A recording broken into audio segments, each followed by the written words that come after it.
Saya dengar informasi bahwa desa Anda merupakan salah satu prioritas yang menjadi salah satu dari beberapa desa di Kalimantan Tengah. Kobar cuma 2, Desa Pasir Panjang dan Desa Sukamakmur ya. Yeah. Nah, yang mana ini menjadi prioritas dari ATSI KPK. Nah, sampai sejauh mana ini, Pak? Alhamdulillah atas ditetapkannya Desa Sukamakmur sebagai percontohan desa anti korupsi nasional, beberapa minggu lalu KPK RI datang ke desa kami untuk melakukan observasi terkait dengan desa percontohan anti korupsi nasional.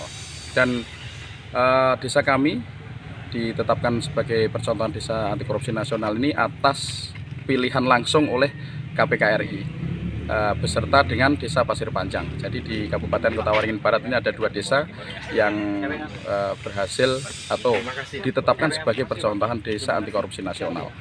Akan tapi untuk nanti desa mana yang terbaik se-Indonesia ini kita diadu dengan 22 provinsi se-Indonesia. Nah, nanti desa mana yang terbaik itu akan dilakukan launching di desa tersebut, dan mudah-mudahan harapan kami launchingnya akan diadakan di Desa Sukamakmur ataupun di Pasir Panjang atau di Kabupaten kita Kota Waringin Barat ini. Ini berapa lama makan waktu di informasi? Penilaiannya ini nanti akan terus berlanjut hingga sampai di akhir tahun. Kurang lebih nanti bulan 8 itu sudah mungkin ada wacana pemenangnya ataupun sudah ada gambaran-gambaran nilai tertinggi ya, nilai tertinggi. Akan yang jelas untuk penetapan percontohan desa anti korupsi nasional ini pada tahun 2023 ini nanti itu banyak sekali desanya dari 22 provinsi. Desa yang sudah diobservasi secara otomatis desa tersebut ditetapkan sebagai percontohan desa anti korupsi nasional. Hanya saja nanti akan diadu dengan beberapa desa di seluruh Indonesia yang nilainya tertinggi, yang benar-benar memang menerapkan anti korupsi di desanya dengan baik. Oke, Bang, kalau sedikit bocoran kriterianya apa aja yang menjadi salah satu sasaran observasi dari tim KPK itu, Bang? Ya, banyak sekali, terutama dalam transparansi anggaran. Anggaran itu sumber dana didapat dari mana saja, pengalokasiannya untuk apa, dan ini tidak hanya dilaporkan atau dalam buku besar gitu, akan tapi juga laporan-laporan ini harus diupload di website desa atau di media sosial resmi desa, baik itu Facebook, YouTube ataupun TikTok dan lain-lain. Nah, dengan seperti itu ketransparanannya ini sangat maksimal.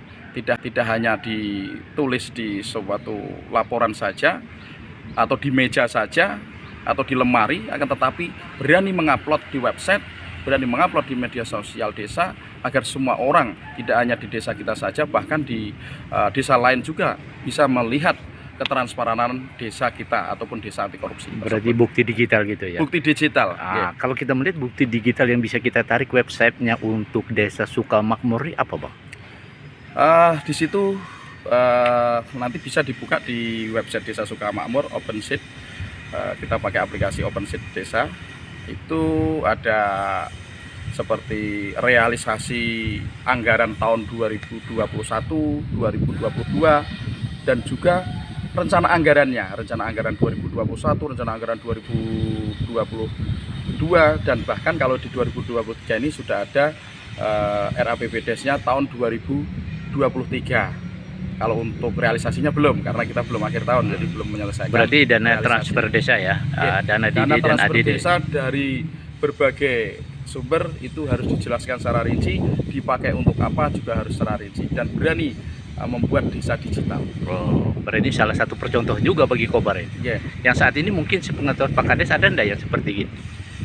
Ya, yang sudah melakukan itu banyak sih di Kobar, terutama di Pasir Panjang, karena 2 desa ini terpilih secara langsung oleh KPK RI untuk mewakili Kalteng, untuk mewakili Kalteng dalam percontohan desa anti korupsi. Karena pada dasarnya ketika kita sudah digital, maka KPK RI itu dan bahkan lembaga-lembaga lain itu bisa memantau secara langsung tentang proses pembangunan yang ada di desa, dan tentunya proses penggunaan anggaran ataupun keuangan yang ada di desa ini bisa dipantau langsung oleh KPK atau bahkan oleh Presiden secara langsung dengan melihat website ataupun media sosial desa.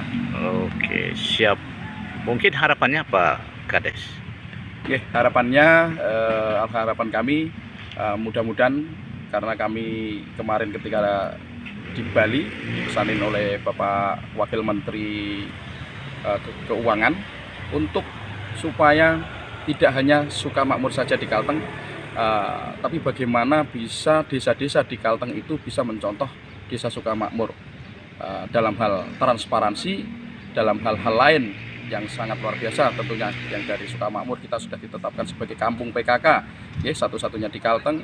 Juga kita ditetapkan sebagai desa tangguh tanggap bencana, ya, seprovinsi Kalimantan Tengah. Juga kita ditetapkan sebagai satu-satunya desa yang menerapkan 5 pilar STBM seregional Kalimantan.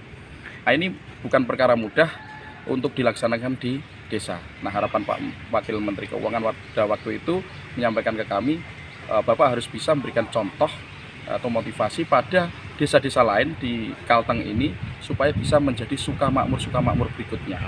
Berapa tahun Pak Kadis menjabat di Sukamakmur sudah? Ya, kami dilantik pada Oktober 2019 dan sampai detik ini kita sudah 3 tahun lebih 4 bulan kurang lebih. Oke, sukses Pak Kadis.